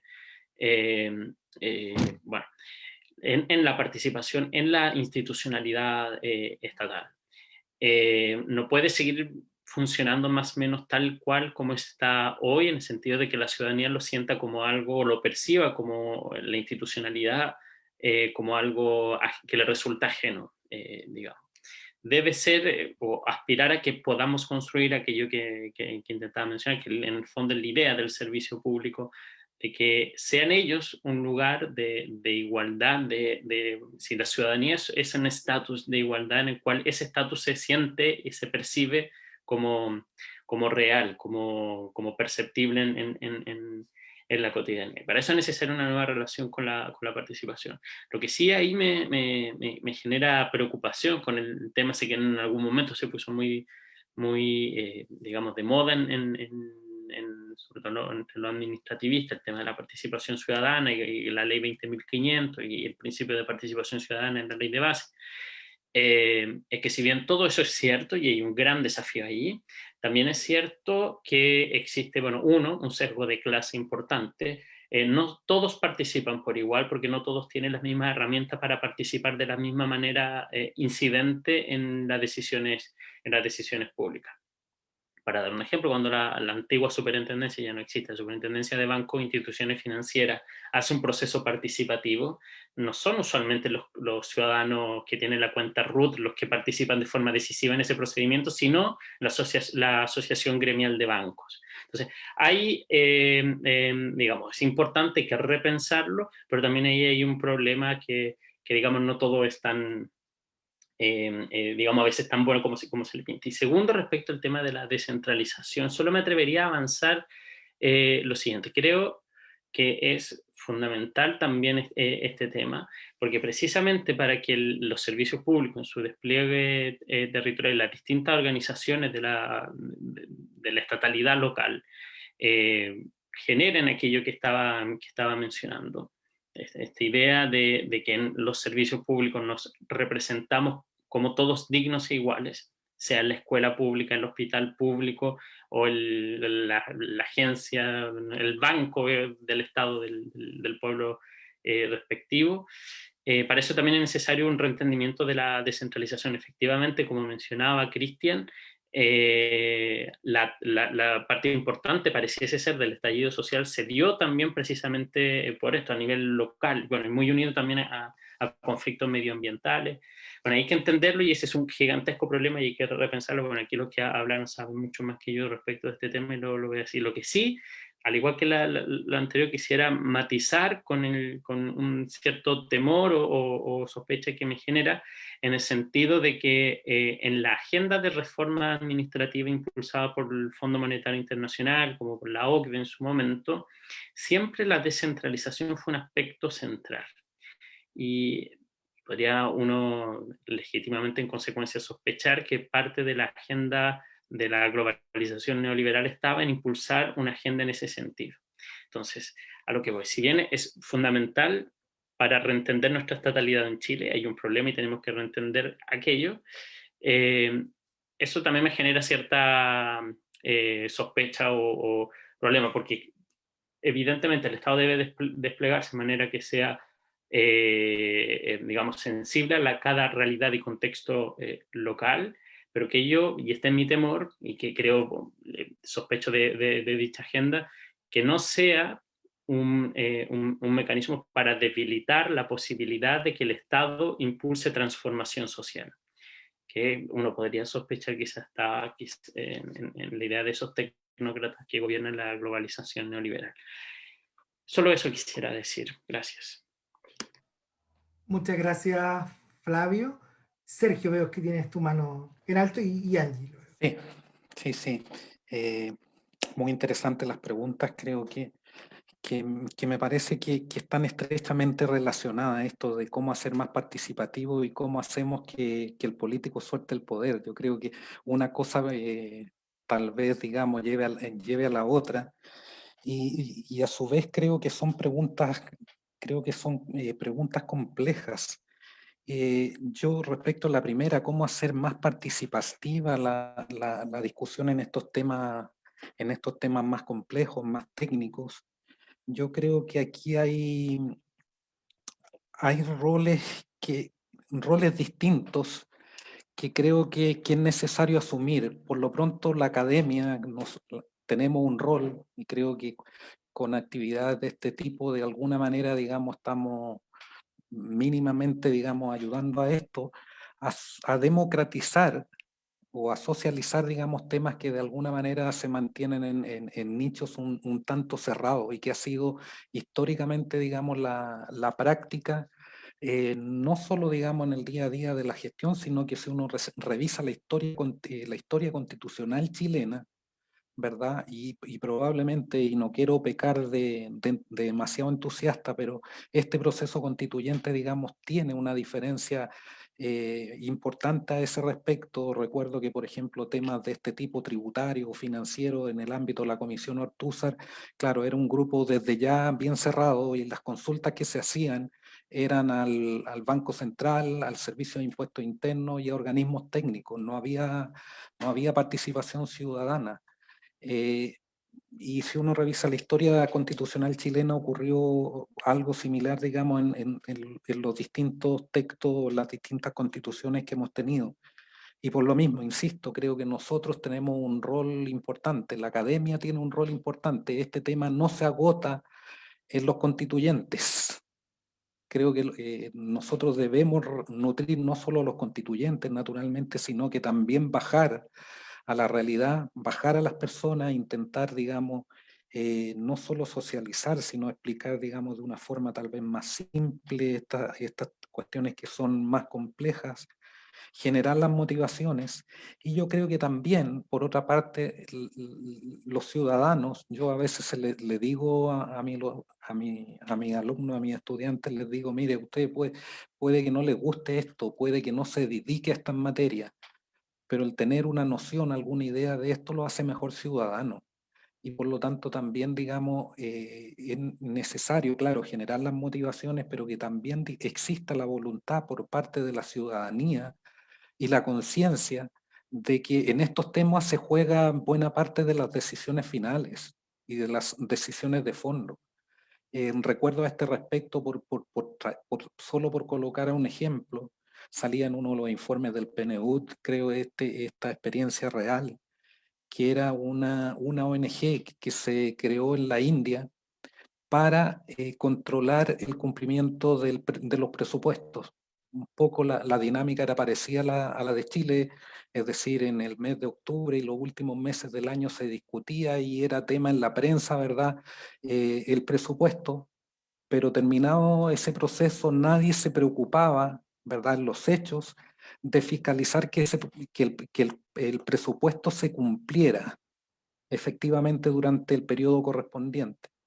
Conscientes de esta realidad, alguien decidió organizar esta ONG y capacitar a personas comunes y corrientes para que pudieran, en distintos ámbitos, ¿verdad?, fiscalizar el cumplimiento de los compromisos presupuestarios. Y la verdad es que ha sido un mecanismo bastante eficiente, bastante que ha permitido de alguna manera que el político, ¿verdad?, efectivamente se preocupe del cumplimiento de sus compromisos. ¿Cómo hacemos ahora que el político suelte el poder? Pasa por un tema, yo creo, nosotros aquí también yo logro visualizar que tenemos un problema de fondo bastante importante, que el de la centralización y el de la desconcentración. Probablemente este tema también no es posible, digamos, que prácticamente ya el 70% de la población se concentre, digamos, en una sociedad que ya no, en una ciudad que ya no resiste, ¿verdad? Más personas y por lo tanto también tenemos que mirar tal vez esta situación, cómo hacemos desde las regiones para crear los incentivos, naturalmente acompañados de medidas de orden legislativo, para que sea atractivo, ¿verdad?, para las personas ya no vivir en esta ciudad, sino que vivir en regiones. Mirado, como decía Flavio, no solo desde una perspectiva neoliberal, es decir, cómo creamos más incentivos para que las empresas se desplacen, o también junto con ello, ¿verdad?, cómo hacemos para que resulte atractivos para nosotros mismos, ¿verdad?, desplazarnos a las regiones sin sufrir, digamos, una merma importante en nuestra calificación profesional, en nuestras expectativas de vida, en nuestras remuneraciones y en cosas de ese tipo que son bastante cotidianas. Y por lo tanto, claro, es un problema que tiene distintas aristas, pero que creo que su núcleo principal está por ahí. Nosotros recuerdo, y Cristian y Angie, tal vez hay un profesor de Egon de la Universidad Austral que escribió Egon un libro Montesino. sí, Montesino, hace un poco tiempo atrás, y él señalaba algo que cuando lo escuché me hacía bastante sentido. Para convencer tal vez al político de que suelte el poder, las regiones también tienen que convencer, ¿verdad?, de que son capaces de hacer bien la pega. De que no se trata simplemente, digamos, de distribuir un poder de una forma distinta, de dotarlos de más potestades, de mayores recursos, sino que tienen que ser capaces de demostrar con los hechos, no en la teoría, de que son capaces de hacerlo de mejor forma que a nivel central. Eso por ahora. Muchas gracias, Sergio. Angie, tenías la mano en alto. Sí, sí, más o menos para complementar también lo que señalaban los colegas. La verdad es que la descentralización ya no es un tema desconocido, es un tema que hemos hablado fuertemente en las universidades, y es un tema que también se ha hablado en el gobierno. Eh, Sin ir más lejos, ¿cierto? El plan de zonas extremas que se dio acá en el gobierno de la presidenta Bachelet, eh, tenía esta connotación, querían que desde la región se propusieran iniciativas y se determinara qué es lo que se quería hacer con los dineros. Eh, una fuerte motivación para la región, y ahí estuvo Cristian, ¿cierto? En todo este plan que fue tan motivante, ¿cierto?, para nuestra región. Se lograron muchas cosas con este plan, por lo tanto, por eso hablamos de indicios, de atisbos de descentralización que ya se vienen conversando. No todo cambia, no todo puede ser de un rato para otro, ¿cierto? Hemos estado en un sistema centralista y presidencialista toda nuestra vida. Más que el político suelte el poder, yo diría que el presidente suelte el poder, ¿cierto? Porque los políticos nos representan, y no solamente representan a Santiago, sino que representan a cada una de las regiones. Y claramente, y ahí concuerdo completamente con Cristian, que nuestros políticos de la región, ¿cierto?, son de acá, por lo tanto saben y entienden perfectamente cuáles son nuestras necesidades. Eso es el incentivo, ¿cierto?, para las otras regiones también, de que tengan políticos que los representen, no que venga un político de Santiago, ¿cierto?, y se vaya trasladando de región en región para salir como diputado o senador. Que represente la región, alguien de la región y que conoce sus necesidades. Y lo otro es que, y concuerdo con Sergio, ¿cierto?, que debe existir competencia regional instalada. Si no existe competencia, va a suceder lo que sucedió y lo que ha sucedido en este gobierno, que han traído a otras personas de Santiago a asumir cargos políticos sin tener conocimiento real de las carteras que están representando. Por lo tanto, ese es un tema fundamental, y para eso también tenemos que atraer, nosotros tenemos una universidad acá en la región, ustedes tienen también universidades en sus propias regiones, obviamente tenemos mayores competencias, pero hay regiones que el ciudadano común no entiende todo este proceso, ¿cierto? La descentralización, si no fuera una descentralización también financiera, no tiene sentido. Si no le entregamos recursos a las regiones, no tiene ni un sentido, por lo tanto viene acompañado. Y para eso también están los especialistas que pueden ir diciendo, ¿cierto? Manifestando, trasladando, como dice Sergio, esta información y haciendo que esta información que es compleja, ¿cierto? Este conocimiento que es complejo, lo sepa de cierta manera también la persona más común, el que tiene menos estudios, ¿cierto?, que entienda que la descentralización viene acompañada con una descentralización financiera. Y solamente para terminar, acuñar, ¿cierto?, una frase que uno de los constituyentes acá manifestó: cuando llueve en Santiago se inunda Chile. Ojalá eso lo cambiemos. Es una representación muy clara de lo que sucede con las regiones que somos como el patio de atrás de Santiago, ¿cierto? Algunas más hermoseadas que otras.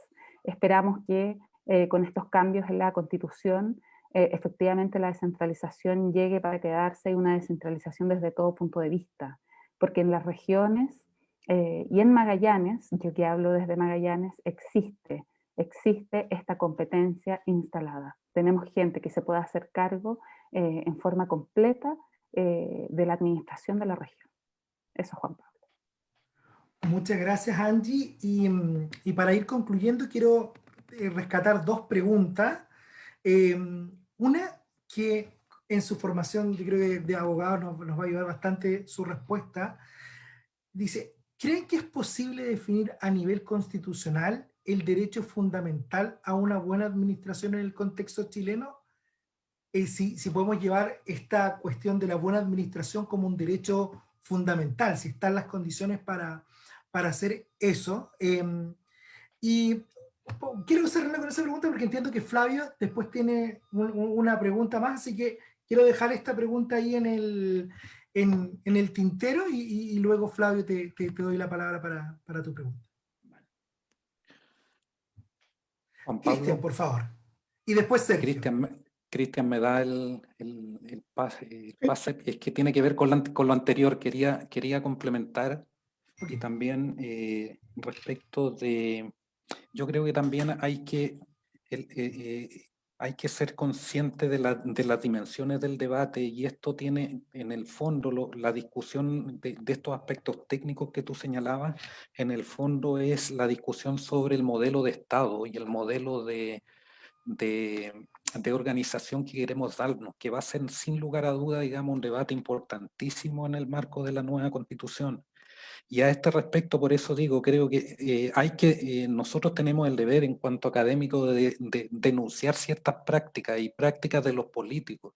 Y a este respecto, yo quisiera traer a colación el tema ciertas cosas que he estudiado. Por ejemplo, cada vez que se ha reformado la Constitución actual, ¿verdad?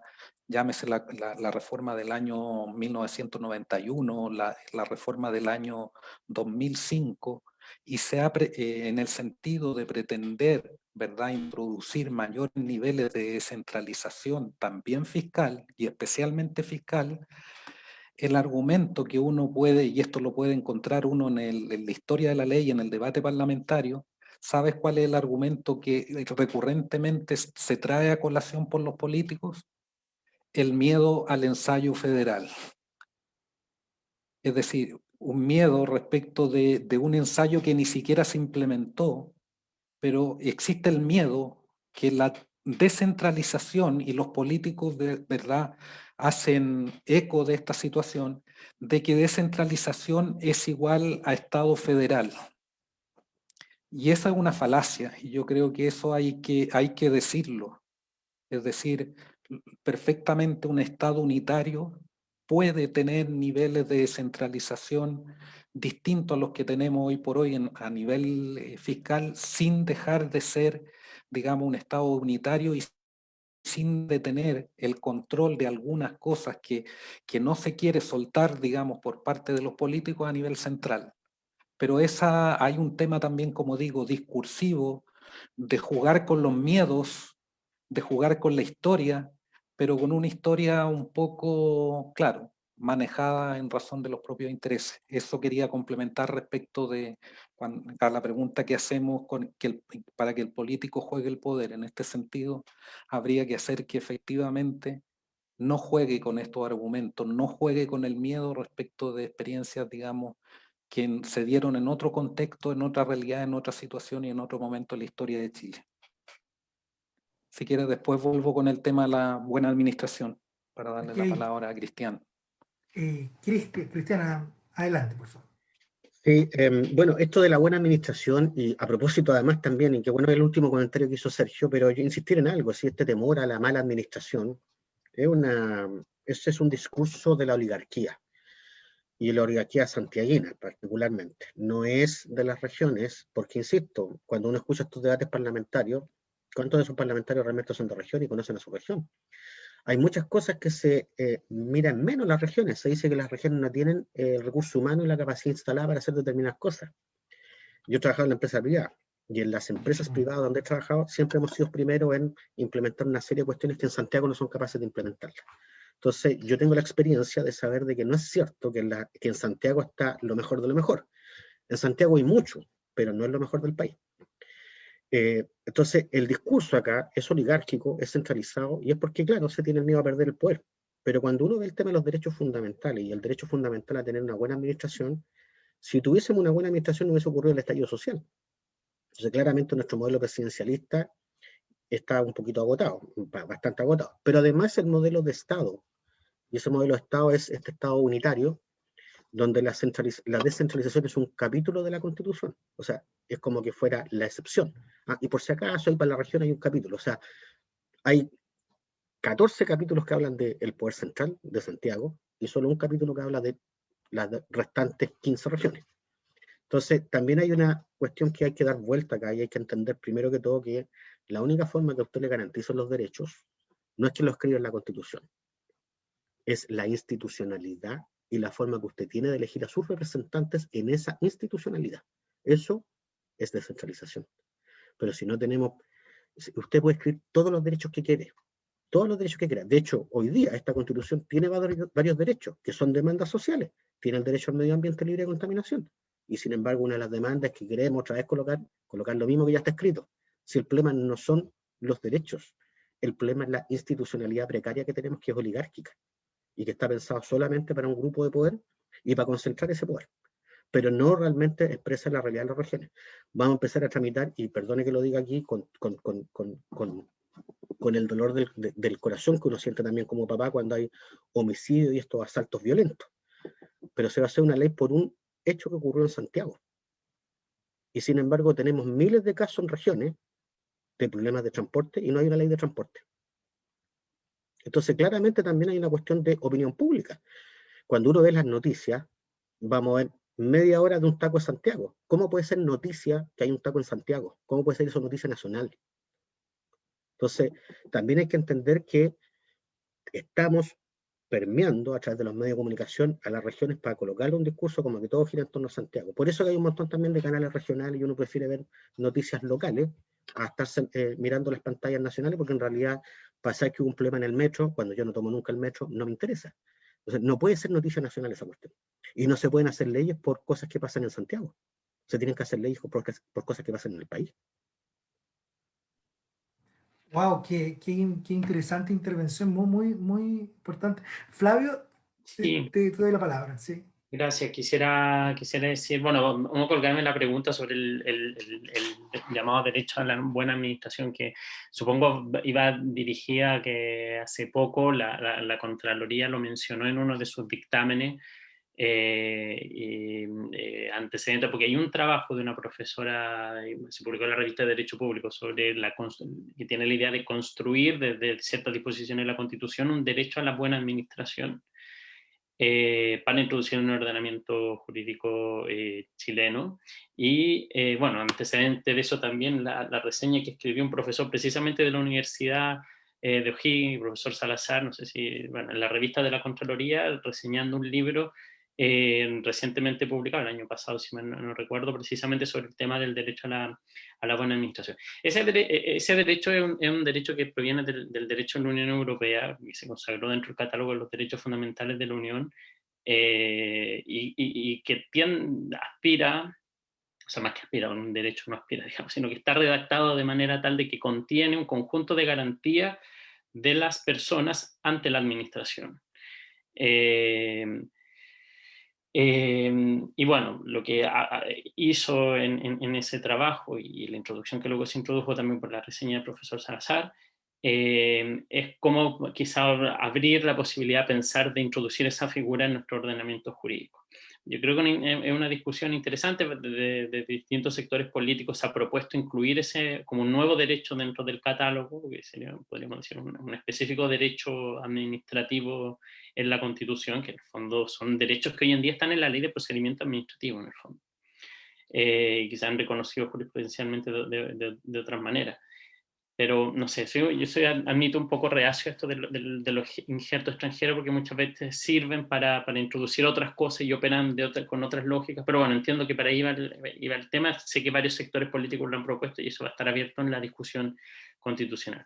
Y no, lo que quería antes decir, y no lo voy a plantear quizás como, o sea, lo voy a plantear como una pregunta porque queda abierto, obviamente no tenemos tiempo para discutirlo en el fondo, pero el modelo de Estado actual, y no lo alcancé a mencionar y tampoco lo he desarrollado porque no he estudiado a fondo el tema como las personas que hablaron hoy, porque si se fijan ustedes, la dictadura, cuando instaura la Constitución y realiza la reforma administrativa, no fue solo la ley de bases, la ley de estatuto administrativo, fue también la regionalización, la llamada regionalización de aquella época.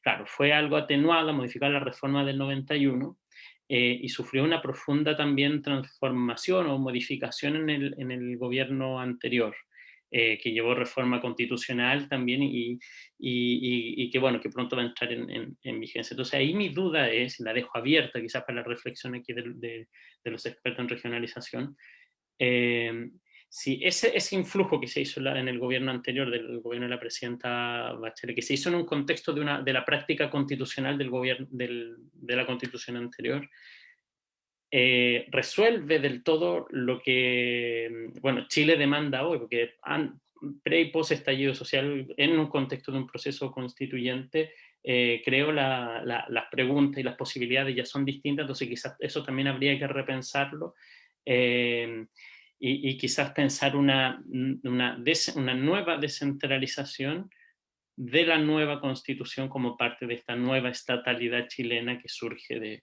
digamos, de lo que hoy en día la ciudadanía pareciera estar exigiendo, de una transformación profunda del Estado actual. Solo eso quisiera agregar. Gracias. Sergio, te doy la palabra.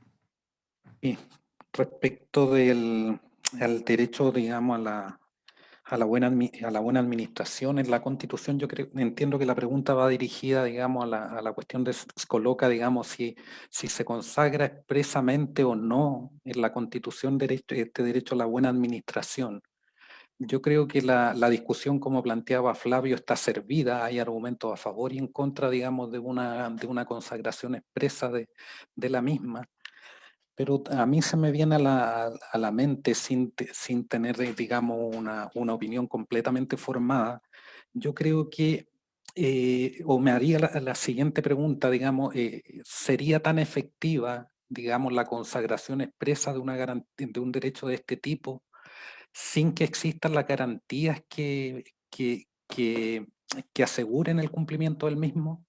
Recuerdo, digamos, en esto a uno de mis maestros que decían, no hay derechos sin garantías. Entonces, cuando yo pienso en un derecho a la buena administración, más que la consagración de un derecho propiamente tal, aun cuando tampoco me estoy negando a esa posibilidad, creo que me resulta mucho más interesante preguntarse por cuáles son las garantías que pudiesen asegurar el cumplimiento de una buena administración mirado también o especialmente desde la perspectiva de la posición de los ciudadanos frente a la administración. Y ahí naturalmente que dentro de las garantías surgen varios temas, como por ejemplo el principio de legalidad, ¿verdad? El principio de supremacía de la Constitución, el tema de que ya hemos señalado de los controles, naturalmente en cuanto a controles eficientes, el tema de las responsabilidades y sin lugar a duda el tema de las acciones constitucionales. Estoy pensando que lo que tenemos, claro, uno puede criticarla en muchos aspectos la Constitución vigente, pero por ejemplo la incorporación de la acción de protección, ¿verdad? En la medida que permiten ir en contra, digamos, de estas acciones u omisiones arbitrarias o ilegales, incluida la administración, sin lugar a duda, digamos que yo creo, sin perjuicio que haya que mejorarlas, ¿verdad?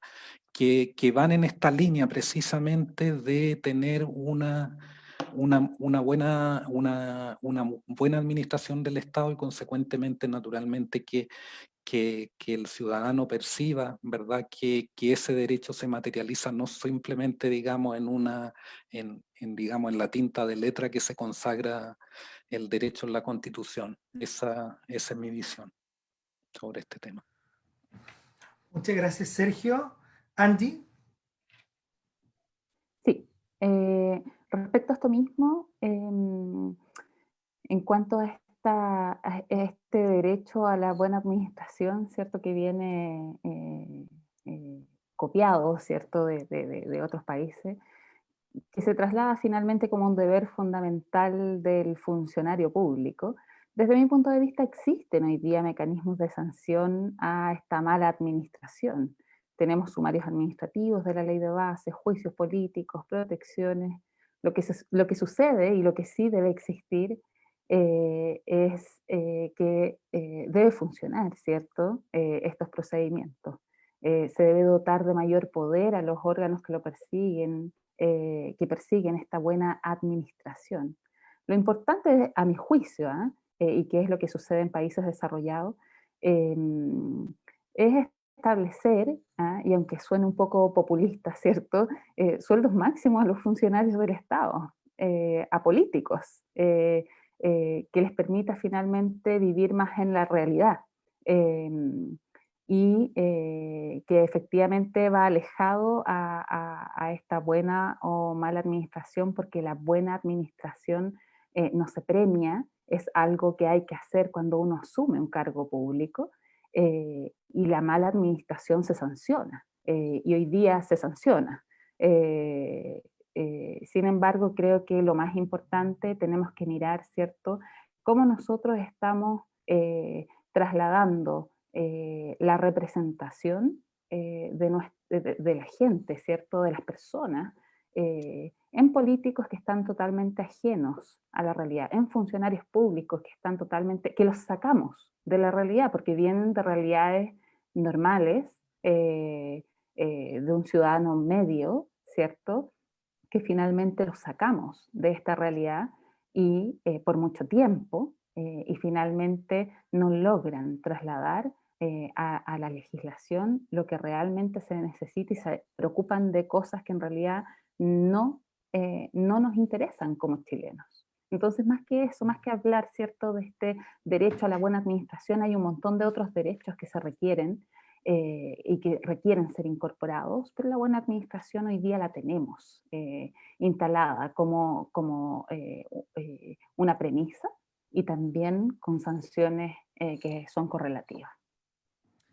Muchas gracias, Angie, por tu intervención. En honor del tiempo, vamos a terminar. Nos pasamos 25 minutos, pero agradecerles profundamente este espacio. Quizás puede sonar autorreferente, pero está muy buena la discusión, pero vamos a dejarlo hasta acá y agradecerles también por ayudarnos en esta actividad, entendiendo el rol que tienen las universidades regionales. Ustedes lo mencionaban, y acá en la Universidad de O'Higgins, particularmente en la carrera de Administración Pública, estamos trabajando por generar competencia en los niveles locales para tener una muy buena gestión y, como bien lo mencionaban ustedes, tener estas capacidades para que el nivel central pueda ceder este poder a las regiones. Así que muchísimas gracias a cada uno y cada una de ustedes, y los dejamos desde ya invitados a la próxima sesión de este ciclo de charlas, que es el próximo miércoles 31 de marzo a las 18:30, donde el tema va a ser poderes y autonomías del Estado. Así que a todos y todas que nos están viendo por Facebook Live, muchas gracias por unirse a esta transmisión y que tengan unas muy buenas noches. Hasta luego. Hasta luego, gracias. Buenas noches. Muchas gracias. Hasta luego. Manténganse en línea. Chao.